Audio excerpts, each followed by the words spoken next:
Hello friends, तो कैसे हैं आप सारे। आई होप आप सभी बहुत अच्छे होंगे। मैं बबीता वेलकम करती हूं आपका मेरे एक और नए वीडियो में। तो जैसा कि आप जानते हैं, कल मैं गई थी सदर और होली का सामान लाने के लिए अपने दुकान के लिए। तो मैं काफ़ी सारा सामान ले आई थी। इसमें इस 2 पेटी में ना गुलाल के पैकेट है और इसमें है होली के सारे पिचकारी वगैरह। और एक और थैला था, 3 थैले हो गए थे, मतलब 2 थैले हो गए थे और एक छोटा वाला थैला और एक और ये 2 पैकेट। तो सारा लेकर के आई हूँ मैं अकेले ही। और ये सभी सामान ना मैं अभी इनको नहीं खोलूँगी।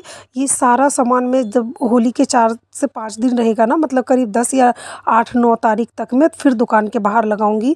मैं लेके इसलिए आ गई इनको 2-3 दिन, मतलब अभी 5-6-8 दिन पहले ही, क्योंकि ना फिर भीड़ हो जाती है बहुत ज़्यादा। तो ये देखिए पिचकारी बहुत अच्छे अच्छे लेके आई हूँ मैं होली के लिए। और कलर वगैरह भी सब है, लेकिन अभी सब इसको ना ऐसे ही रख दूँगी। आज वैसे भी 4 तारीख तो हो गया है, 3-4 दिन और 3-4 दिन के बाद फिर मैं इनको खोलूँगी। और ये देखिए, ये ब्लाउज मैंने कल कटिंग करी थी, आपके साथ शेयर भी किया था। तो ये 2 ब्लाउज है जो मैंने अभी बनाए हैं। और उसके बाद अभी मैं ये सूट की कटिंग करूँगी। इसमें ना पैंट सिलना है मुझे, जो नॉर्मल सा एक तो पैंट होता है जिसमें हम बेल्ट लगाते हैं इलास्टिक वाला, और एक होता है नॉर्मल जिसमें फुल्ली इलास्टिक वाला नॉर्मल। जैसे कई लोग हैवी साइज़ के होते हैं, अब आजकल बहुत पैंट चल रहा है, लेकिन उनको ना प्लाज़ो चाहिए ना बिल्कुल पैंट चाहिए फिटिंग का। उनको बीच का चाहिए कि बहुत कम, ज़्यादा घेर भी नहीं और बहुत कम घेर का और बिल्कुल फिटिंग का भी नहीं। तो इसी तरीके का पैंट मैंने अभी कटिंग करा है। और उसके बाद अब मैं जा रही हूँ सूट कटिंग करने के लिए। ये गला है, गले का जो बॉर्डर का है ना, ये वो पार्ट है।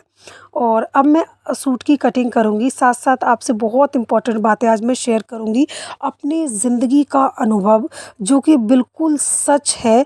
और मैं आपके साथ, देखो ये गलती मैंने तो की है, मैं आपको बताऊं, लेकिन आप ये गलती ना करो, इसलिए मैं आपको सलाह देना चाहती हूँ कि अपनी ज़िंदगी में ना सिर्फ इस एक गलती को सुधार लो, तो आपका जो जीवन है ना, सभी परेशानियाँ ख़त्म हो जाएंगी। क्योंकि अधिकतर परेशानियों का जो जड़ होता है ना, वो यही एक आदत है। और वो आदत ये है कि हम जब भी परेशान होते हैं ना, दुखी होते हैं, तो हम सबको बताते हैं।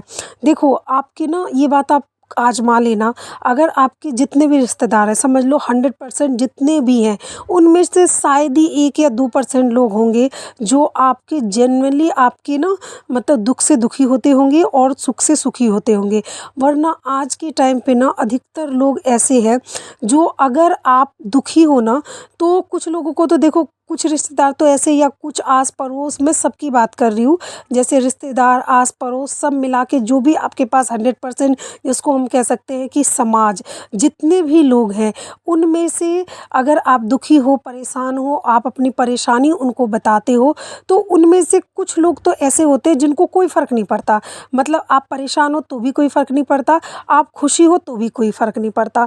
और उनमें से कुछ लोग ऐसे भी होंगे जो, जिनको अगर आप परेशान हो ना, तो ये परेशान देख करके उनको खुशी मिलती है कि आप और दुखी हो। और ये चीज़ उनको, हालांकि वो हो सकता है सामने से दिखावा ना करें, लेकिन वो इस चीज़ से खुश होंगे। और कई लोग ऐसे होते हैं कि जो, हम अगर सुखी हो तो उनको फिर परेशानी होती है। अब आपके जितना सर्कल होगा ना, जितने रिश्तेदार हो, शायद ही 1% लोग होंगे ऐसे जो वाकई में ही आपको दुख से दुखी होंगे और सुख से सुखी होंगे। अधिकतर ऐसा होता है कि हम अपनी प्रॉब्लम, जब हम परेशान होते हैं ना, देखो मैं भी पहले बहुत जल्दी घबरा जाती थी, बहुत परेशान रहती थी। आपने देखा है कि मैंने अपने जीवन में कितना ज़्यादा दुख उठाया है। मैं एक सिंगल मदर हूँ और मेरे हस्बैंड का हमेशा ही बहुत प्रॉब्लम रहा है। जैसे वो मेरे ऊपर हाथ भी छोड़ते थे, मारते पीटते भी थे। तो ये सारी बातें भी है, बहुत सारी वो है, मैंने बहुत झेला है। लेकिन सबको बताने पर भी, मैं अपने वहाँ ससुराल में भी सबको बताती थी, यहाँ पे भी, लेकिन कोई भी ना, कभी भी मैं कह सकती हूँ कि पूरी तरीके से हेल्प के लिए नहीं आया। मायके में तो फिर भी चलो, आज मैं रह रही हूँ, इतना हेल्प है कि मैं एक कमरा में लेकर के रह रही हूँ। और उसमें ये है कि, लेकिन मैं किसी को, कोई और इससे ज़्यादा हेल्प नहीं है। मैं अपना खुद कमाती हूँ, अपने बच्चों को खुद भरण पोषण करती हूँ, अपने बच्चों को पालती हूँ। लेकिन ससुराल, वहाँ ससुराल में तो मैंने सबको बताया, लेकिन कभी कोई सिर्फ़ बातें करने के अलावा कभी कोई जेन्युइनली प्रॉब्लम को सॉल्व करने के लिए कोई नहीं आया। उनका कहना होता था कि हम क्या कर सकते हैं, हम समझा ही सकते हैं, हम क्या कर सकते हैं, हम समझा ही सकते हैं। तो प्रॉब्लम का सॉल्यूशन देखो, मैं भी पहले बहुत सबको बोला करती थी, लेकिन उससे क्या होता है, कुछ भी नहीं होता है। और आपको देख कर के ना जलते हैं वो और खुश होते हैं। तो अगर आप परेशान हो ना, तो कोशिश करो। देखो, ये मुश्किल होता है, हमें ऐसा लगता है कि हम अगर अपना दुःख किसी के साथ शेयर करते हैं ना, तो थोड़ी मतलब शांति सी मिलती है, मन हल्का होता है। लेकिन देखो, किसी दूसरे के आगे अपना दुःख गाने से अच्छा है कि आप भगवान के आगे थोड़ा अपने मंदिर के आगे बैठो, या घर के मंदिर में नहीं बैठ रहे हो तो बाहर चले जाओ। आस-पास का अगर कोई आपके घर के आस-पास मंदिर हो, वहाँ जाओ, वहाँ बैठो और अपनी जो प्रॉब्लम है ना, वो भगवान को बोलो। आपको कसम से बता रही हूँ मैं आपको कि आपको ना वाक़ई में ही मन में बहुत ज़्यादा शांति मिलेगी। आप उनको बोलो, परमात्मा को बोलो, आपको जो भी प्रॉब्लम है वो सॉल्व होगा। आपको जो भी प्रॉब्लम है ना, वो परेशानी धीरे-धीरे ख़त्म होगी। हाँ, ऐसा नहीं है कि आपको अपने जीवन में मेहनत नहीं करना है। आप मुझे ही देखो, मेरे जीवन में इतनी प्रॉब्लम थी, लेकिन उसके बावजूद भी कभी ऐसा वक़्त नहीं आया कि बहुत ज़्यादा ही मतलब कि मेरे पास खाने को भी नहीं हो, इतना ज़्यादा नहीं आया। मैंने मेहनत करी, भगवान ने नैया पार लगाई।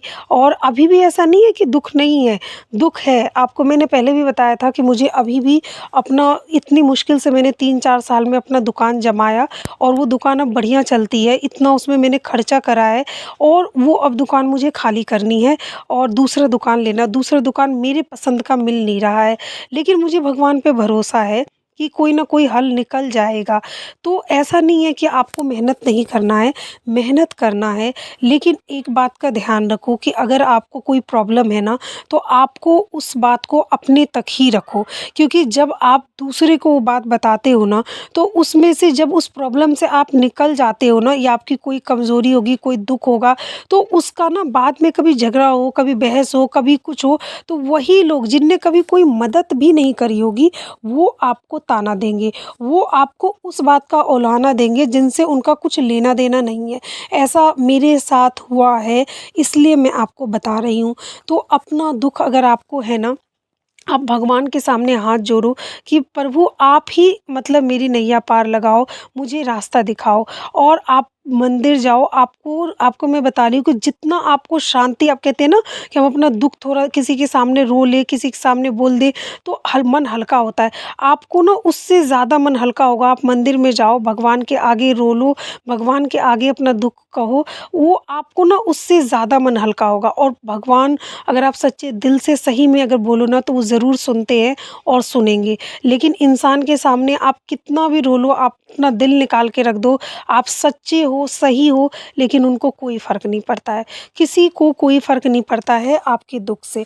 तो जीवन का यही सार है कि किसी और के आगे दुःख गाने से अच्छा है कि आप भगवान के आगे गाओ, आप भगवान को बताओ, थोड़ी पूजा-पाठ में अपना ध्यान लगाओ, मंदिर जाओ, और अपना जो भी दुःख है किसी के आगे मत बताओ, अपना राज किसी को मत बताओ। कोई ऐसी काम करने जाओ, चाहे दुःख ही क्या, मैं तो कहती हूँ जब ज़्यादा आप खुशी की भी कोई बात हो, कोई बड़ी योजना बना रहे हो, तो वो भी आप ज़्यादा लोगों तक मत बताओ, नहीं तो वो उसमें भी वो वे जो लोग हमसे जलते होंगे ना, वो उस काम को ना असफल बनाने के लिए वो उसमें जुट जाते हैं। तो हमारा काम बिगाड़ने में वो लगे रहते हैं। तो ऐसे लोगों से दूर रहो, और अपना जो अपनी बात है अपने तक रखो, अपना दुःख अपने तक रखो, जीवन में मेहनत करो और भगवान के ऊपर भरोसा रखो, सब कुछ ठीक होगा, और वही ठीक कर सकते हैं। ये आस-पड़ोस, समाज जिनसे आप बोलते हो, कहते हो, ये लोग आके ठीक नहीं करेंगे, और ना ठीक होता है। ये सिर्फ़ आपकी बात सुनेंगे आपके सामने, और पीछे हँसते हैं और बातें बनाते हैं।